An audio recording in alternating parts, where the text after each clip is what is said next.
Hey everybody, welcome to the Sky Lounge and the Sky High, episode number 32, boys and girls. On this episode, we are going to be discussing all of the Sunday games for week number 13 of the NFL. Not Thursday games because we already talked about them. No need to beat the dead horse into the fucking ground. So without further ado, let's get started by getting lit up.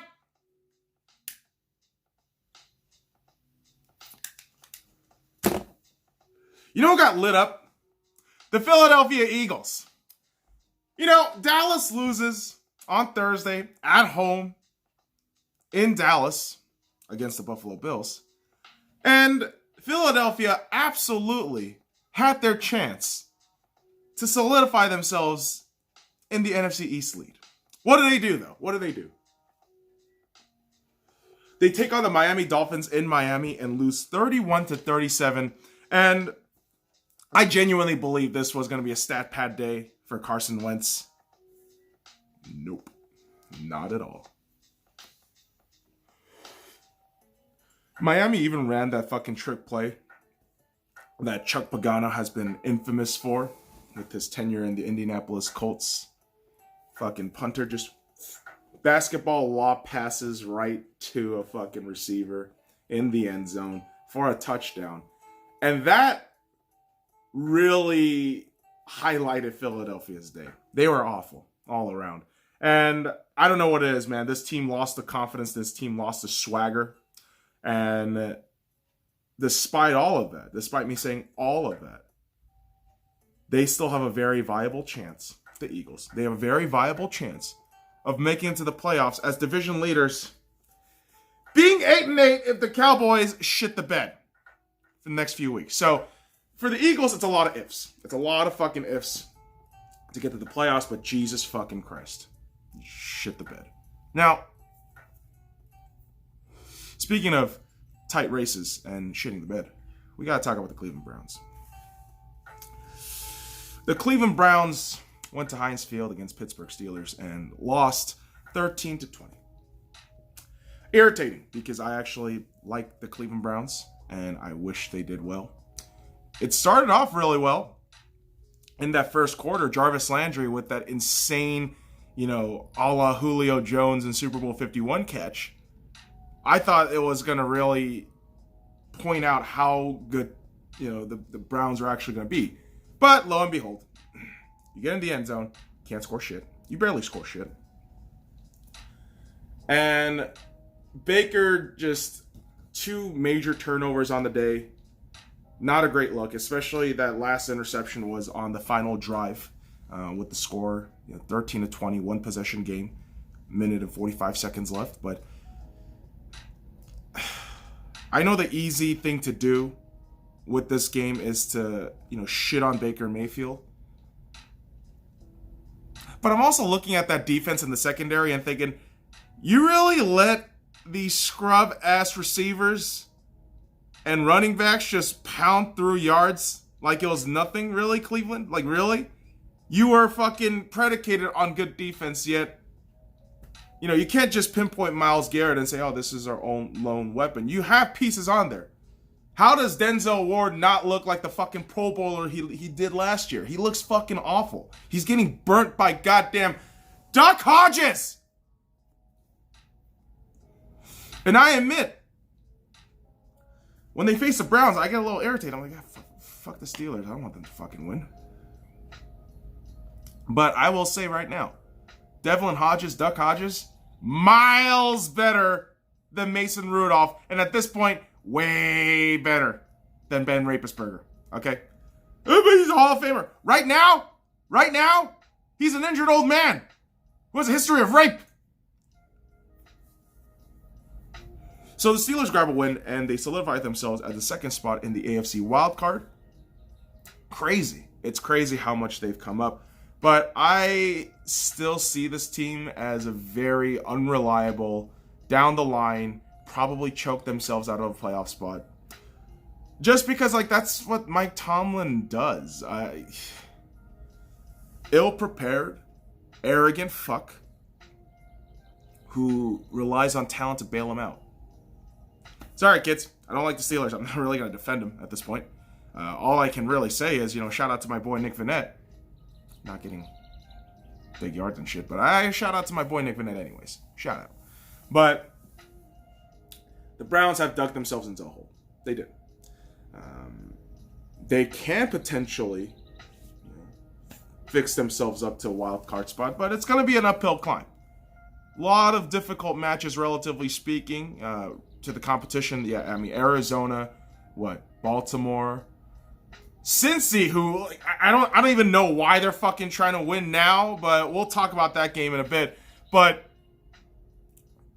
Cleveland has a very rough chance, but they still have a chance. So keep an eye on Cleveland. Now, two teams that we had to keep an eye on this game, division match again, is the Tennessee Titans taking on the Indianapolis Colts in Indianapolis. And I genuinely thought Indianapolis had their shit together. Frank Reich was going to get some sort of game plan. But the reality is the Tennessee Titans torched your ass. 31-17. And my thought of being a fucking potential shootout became a potential shitout where it felt like the ballad of Adam Vinatieri. This game really felt like Vinatieri maybe phoning it in. I don't know. I feel awful. I feel awful that Adam Vinatieri is, sliding down that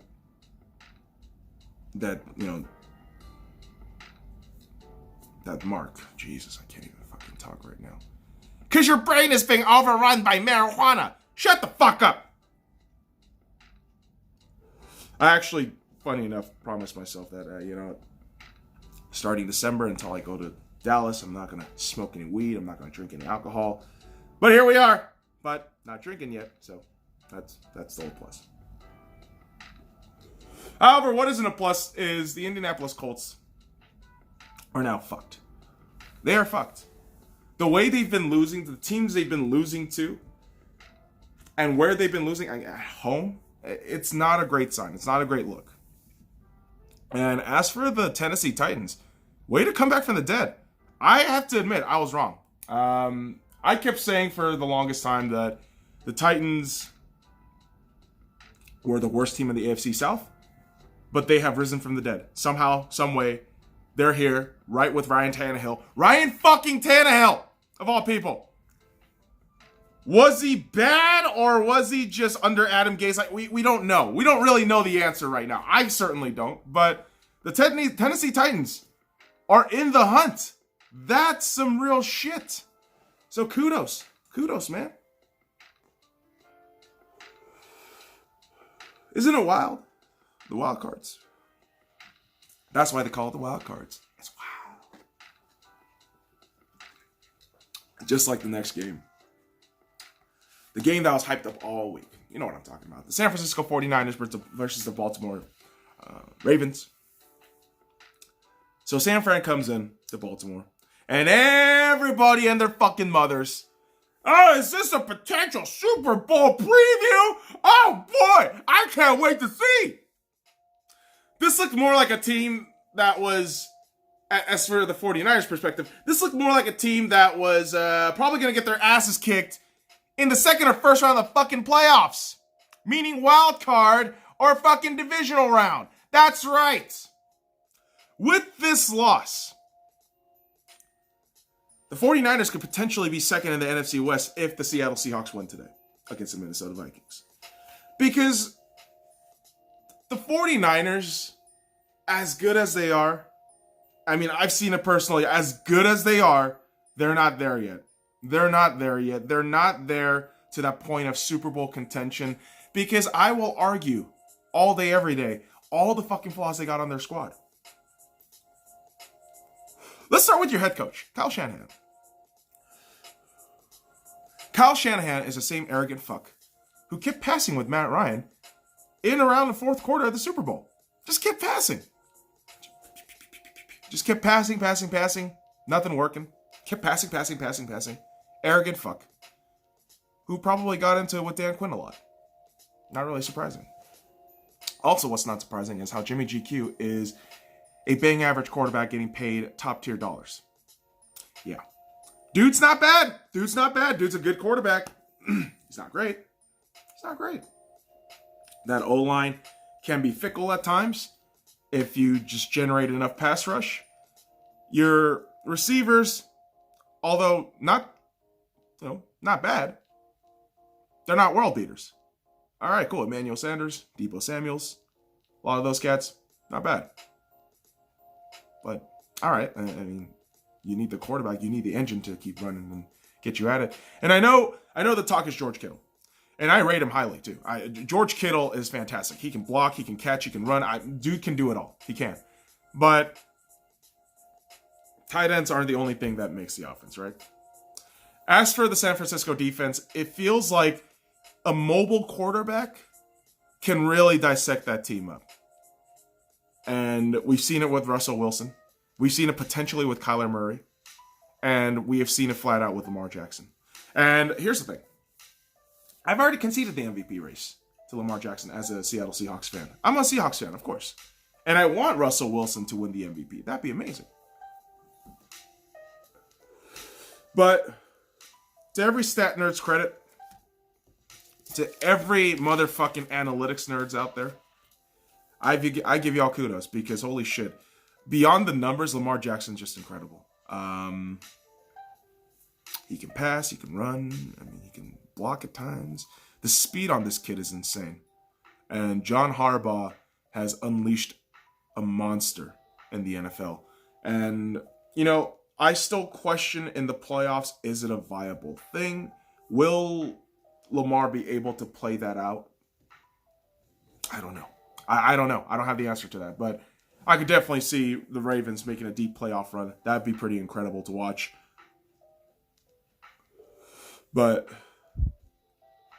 you know, as much as I talked about the 49ers right now and the, you know, the inevitability of a Lamar Jackson MVP, the real MVP of this game is Justin Tucker. Dude is automatic.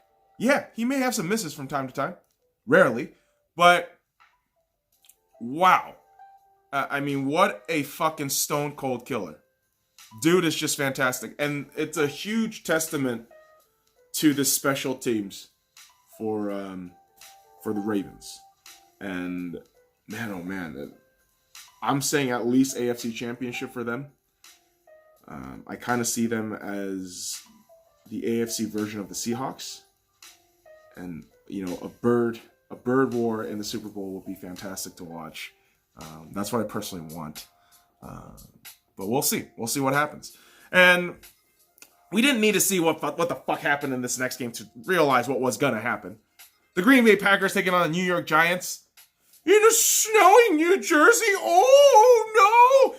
You understand that Lambeau Field is basically icicles after fucking November? It's like, yeah, I fucking knew Rodgers was going to kick the Giants' ass.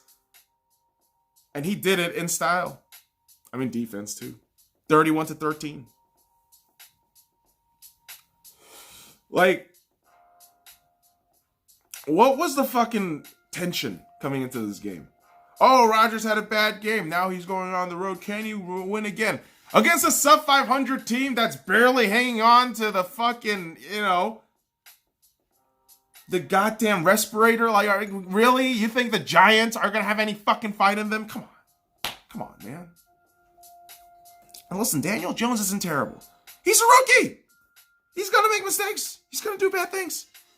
But my, oh my, what a bland-ass quarterback. He feels like a Madden generator player. And you just kind of press the default settings and there he is. Oh, look, it's Daniel Jones. Sorry, Daniel, but fuck.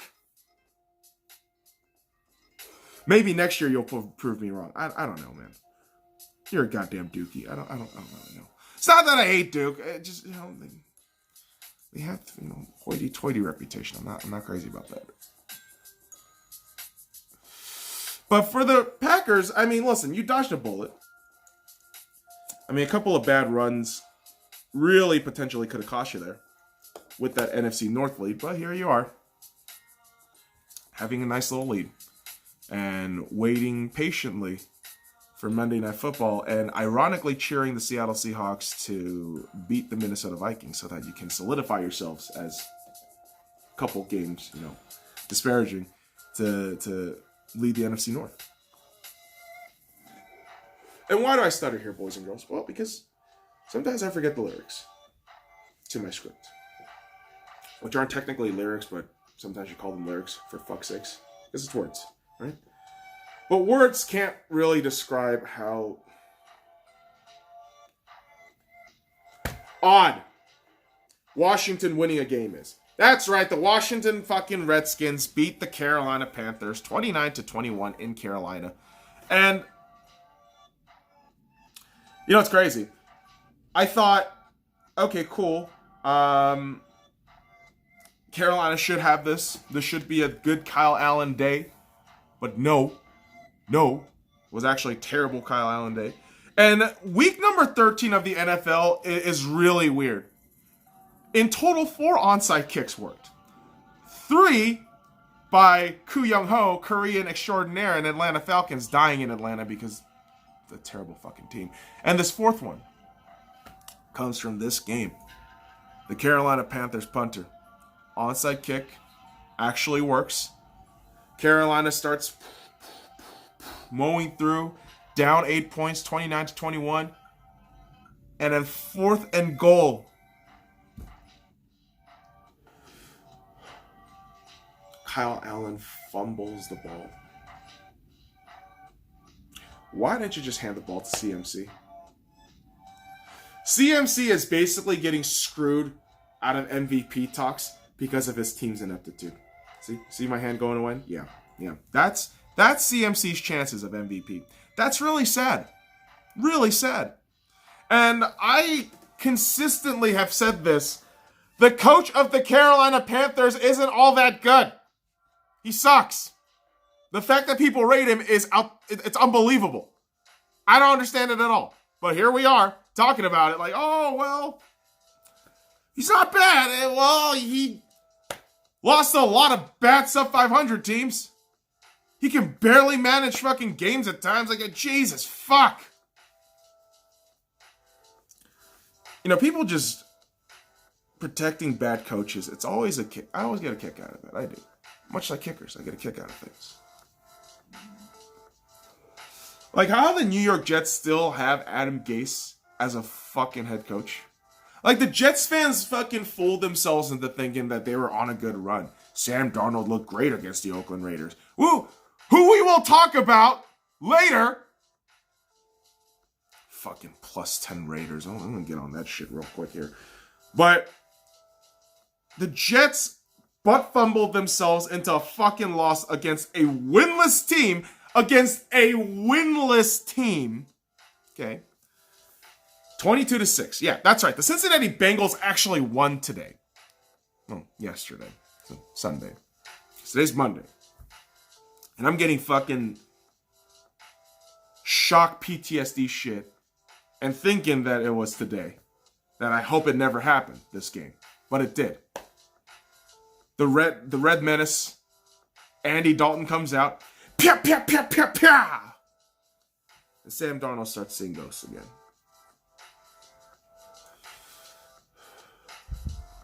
How you lost to Cincinnati, I have no fucking idea. You fucked my pick'ems, New York. So, thanks. But it's absolutely incredible how terrible the NFC East is. Oh, AFC East, I apologize, except the Bills and the Patriots, which is crazy because no one would have pegged the Bills to be a potential playoff winner. It's crazy. But here we are, talking about it.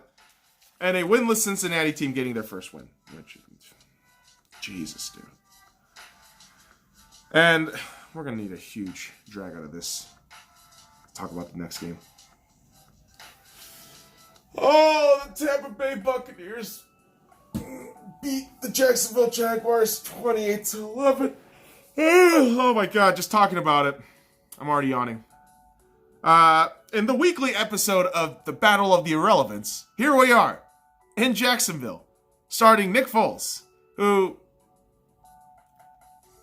gets strip sacked for a fucking fumble return touchdown, and it's just an embarrassment because you have to bring in Gardner Minshew in the third quarter. What the fuck, Jacksonville? What are you doing? Oh, we're going to trade everything on defense and expect things to be okay. Jameis Winston had a field day. I mean, in the long run, you kind of fucked over Tampa Bay, but oh my god. Oh, Jacksonville's terrible. You know, they were favored like -1. I actually took them at half point, -half. And they fucked that so bad. And a lot of these games are going to be in relations to gambling because I had no emotional stake in any of these games. And, you know, unless it's the Seahawks, I don't really give a shit, quite frankly. So, it was kind of a brutal thing to watch, you know, rivals take stage and potentially win. I mean, at least the 49ers lost. But the Rams got a nice, easy stat padding win. 34-7 against the Arizona Cardinals in Arizona. Yawn. Had these games on, you know, Rams were leading 20-0 at one point in the at halftime, and it looked awful. So I didn't really pay attention to it. You know, the Cardinals just looked fucked. Kyler Murray just rotting behind an O-line this season. Yeah, he's a rookie, but for God's sakes, draft a fucking O-line. You're gonna kill the poor kid. That's what stupid teams do. Kill their own chances. Kill their own fucking future. And that's what Oakland did. Losing 40-9 against the Kansas City Chiefs. I didn't fucking stutter. 40-9 in Kansas against the Chiefs. And here's the frustrating part. Oakland had legitimate chances in the first half to fucking keep the score close or at least lead. But you know what they choose to do? You know what they choose to do? Shit the bed. Continue to have Derek Carr, who's, I understand he's been having a phenomenal statistical year. But holy Christ, he is terrible. He is just terrible. He has never been the same since the injury after the 2016 or 2015 season. The fact that people continue to hope that he gets to that point, like, it's crazy. I know I've said it a couple of times, but Jesus Christ, what are we still doing here? Thinking that it's going to happen. It's just not.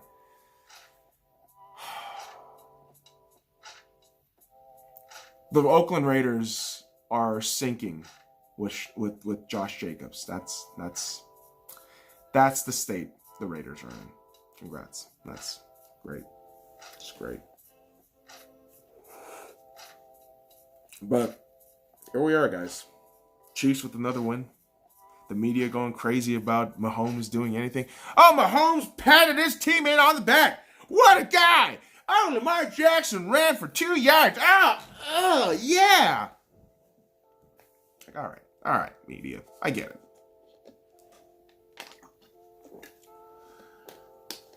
The young guns are fun to watch. I understand that. You gotta appreciate some of the old, dusty motherfuckers who are still in the game. Like Phillip Rivers. Oh, boy. Phillip Rivers. The Chargers went down to Denver against the Broncos. Kept it close. Truly did. But Phillip Rivers was no match to Drew Lock as the Chargers lost 20-23 in Denver. And Drew Lock, who was drafted this season, finally off of IR, starting. And I have said this for, I don't know, God knows how many fucking months. Put Drew Lock when he's healthy. And here we are. Drew Lock with Derwin James back in the fucking Chargers lineup. Doing it big. Yeah, he got the interception, but guess what? He let the team down the field to win the game. McManus with the game-winning field goal. There you are, man. Broncos with the win. Both Chargers and Broncos are 4-8 on the season. Crazy, right? Crazy. Well, here we are. Where the Raiders are second and Broncos potentially third and Chargers last in their division after they went to the playoffs. Faced the Patriots, got cream pied, and have now sunk into the depths of the ocean. It's it's kind of fun to watch teams falter like that, especially teams that have, always shit the proverbial bit, right? And I felt like this next game with Houston was certainly going to be that. Because let's face it, you got Deshaun Watson, great, but this franchise has been a miserable fucking dumpster fire for a long time. But I gotta admit, yesterday's win against the fucking Patriots, impressive. In NRG Stadium, where Tom Brady had one of the greatest comebacks ever in sports history. One of the greatest. And he almost had it. If the cat on the special teams for New England catches the onside kick without the ball going out of bounds, the Patriots would have won. I genuinely believe that. If the Patriots got the onside kick, I genuinely believe the Patriots would have won the game 29-28, no problem. And they continued to hold the lead in the AFC. But no. This game kind of turned out different. Tom Brady looked very mortal, despite the fact that in the latter half of this game, he looked fantastic. But people will continue to underestimate him, as Baltimore now takes a stranglehold in the AFC, leading the AFC at first seed, and the Patriots falling behind to second. But this is my thing. This is where I tell people to be careful. Do not ever underestimate Tom Brady. No matter what seed he is the fucking boogeyman. Baba Yaga. Okay, he will come at you with the fucking pencil. Alright, he's gonna come at you with a fucking pencil. Just stab a motherfucker out! Tom Brady is Baba Yaga. Be careful, everybody. Do not underestimate Tom Brady right now. That's some dangerous shit. Lamar Jackson, Patrick Mahomes. Great. Who's won 6 Super Bowls? And is still playing. Fuck. Oh, Deshaun's gonna be the next savior. Oh, Gardner Minshew. Tom Brady is still alive. Baba Yaga. Baba Yaga. Baba Yaga.